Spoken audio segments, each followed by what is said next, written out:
Tonight's cozy reading is a quiet selection of poetry chosen for rest and gentle listening. This is a soft-spoken, uninterrupted reading. Now let's settle in and enjoy.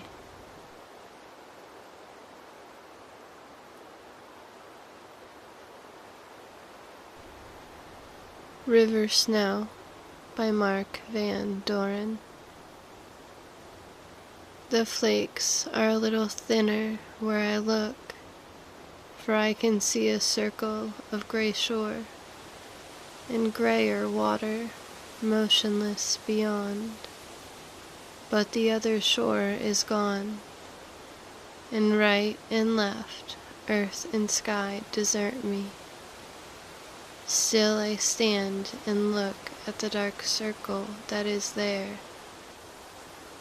as if I were a man blinded with whiteness, and one gray spot remained. The flakes descend softly, without a sound that I can tell, when out of the further white a gull appears, crosses the hollow place, and goes again. There was no flap of wing, no feather fell, but now I hear him crying far away, and think he may be wanting to return. The flakes descend, and shall I see the bird? Not one path is open through the snow.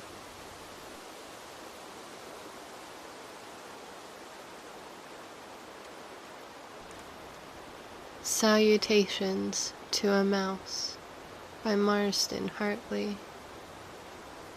If a mouse makes a nest of one's written words, is there else to do but accept the flattery?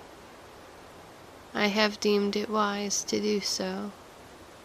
I have thanked him sufficiently as he scurried in and out of the room.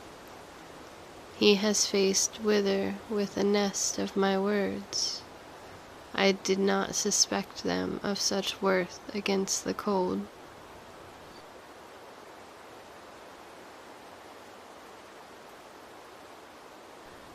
Winter, My Secret by Christina, Rossetti. Tell my secret, not indeed, not I. Perhaps some day, who knows? But not today. It froze, and blows and snows, and you're too curious, fie. You want to hear it? Well, only my secret's mine, and I won't tell. Or, after all, perhaps there's none. Suppose there is no secret after all, but only just my fun. Today's a nipping day, a biting day, in which one wants a shawl, a veil, a cloak, and other wraps. I cannot ope to everyone who taps.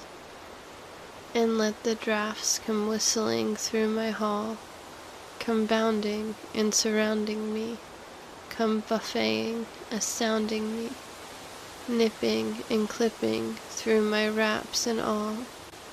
I wear my mask for warmth.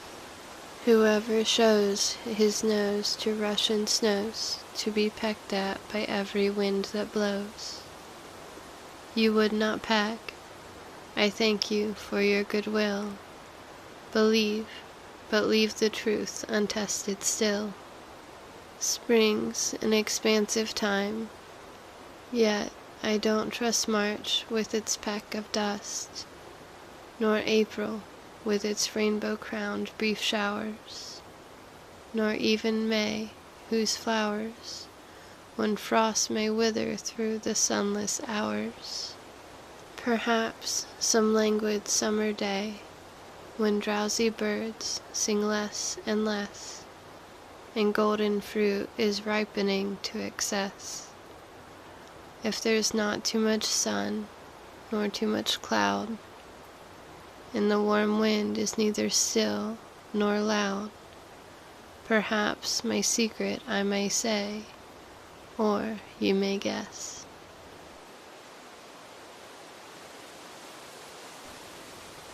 Love's Labour's Lost, Act 5, Scene 2, Winter, by William Shakespeare.